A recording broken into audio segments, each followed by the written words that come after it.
Seorang Agus Harimurti Yudhoyono alias AHY menyindir pemerintahan Presiden Jokowi yang menurutnya di periode pertama rezim Jokowi hanya gunting pita saja untuk meresmikan proyek pembangunan di era bapaknya yaitu SBY. Nah, pertanyaannya adalah benarkah Jokowi ini tinggal gunting pita saja meresmikan proyek yang dibangun oleh SBY? Atau jangan-jangan ya AHY ini lagi mengigau? Ya sekarang begini sajalah, AHY kan mengklaim bahwa pembangunan yang dikerjakan di era bapaknya itu sudah mencapai 70% dan bahkan ada juga yang telah mencapai 90%. Dan di era pemerintahan Jokowi ini tinggal meresmikan alias gunting pita saja. Nah, yang jadi pertanyaan adalah apakah proyek Candi Hambalang itu juga termasuk yang tinggal gunting pita?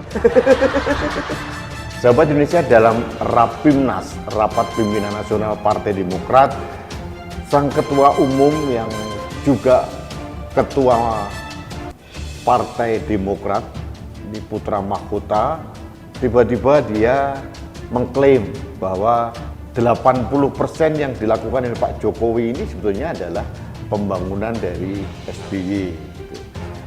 Jokowi itu hanya gunting pita saja. Jujur saya ingin tertawa gitu ya. Dan mungkin bukan hanya saya. Ratusan juta rakyat Indonesia tertawa ngakak, termasuk para elit yang mendengar ocehan sang putra mahkota ini. Nah, bandingkan sekarang dengan yang dilakukan oleh Presiden Jokowi belum genap 8 tahun. Sudah mencapai 1.900 km.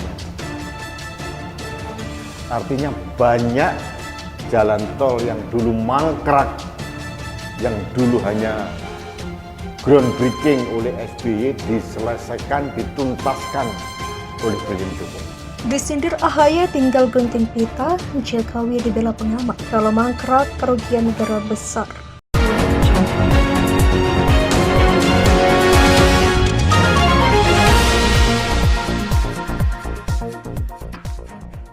Ketua Umum Partai Demokrat Agus Harimurti Yudhoyono baru-baru ini menyindir Presiden Joko Widodo. Menurutnya, Presiden Jokowi tinggal gunting pita proyek infrastruktur peninggalan Susilo Bambang Yudhoyono. Sindiran AHY itu rupanya ditepis oleh pengamat ekonomi Devian Kori. Menurutnya, pemerintahan Jokowi berhasil membangun infrastruktur yang membuat Indonesia menjadi negara dengan ekonomi yang kuat. Ia menilai bahwa pemerintahan SBY memiliki kesempatan untuk menyelesaikan banyak infrastruktur.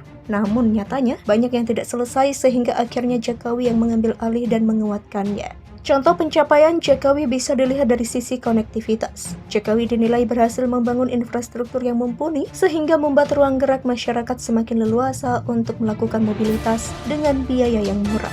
Tak hanya itu, Devian melanjutkan pencapaian Jokowi yang paling fenomenal adalah pembangunan bendungan. Ia mengatakan bahwa gencarnya Jokowi membangun bendungan sangat meningkatkan produktivitas pertanian. Selain itu, kebijakan pemerintahan Presiden Jokowi untuk membangun banyak jembatan juga dinilai sebagai keputusan yang sangat tepat, khususnya dalam memperkuat ketahanan pangan. Karena itu, Devian tidak setuju dengan anggapan AHY. Ia menilai banyak pencapaian Presiden Jokowi, khususnya di sektor transportasi darat dalam kurun waktu tersebut. Pencapaian luar biasa Presiden Jokowi lainnya adalah pembangunan infrastruktur jalan tol yang sangat membantu memudahkan mobilitas. Sementara itu, politisi Nasdem Irma Suryani Chaniago juga ikut membela Jokowi. Menurutnya, Presiden RI ke-7 itu tak hanya membangun infrastruktur baru, namun juga melanjutkan proyek-proyek mangkrak dari pemerintahan sebelumnya. Data menyebutkan beberapa konstruksi jalan pada era Jokowi yang dimulai sebelum tahun 2014 dan selesai setelah tahun 2015 yaitu sejauh 222,2 km.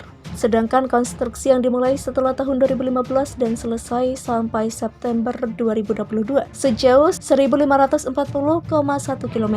Sedangkan 750 km akan ditargetkan selesai pada tahun 2024. Dengan kata lain, hanya 222 km jalan tol yang dimulai di era pemerintahan sebelumnya dan diselesaikan atau diresmikan di era Jokowi.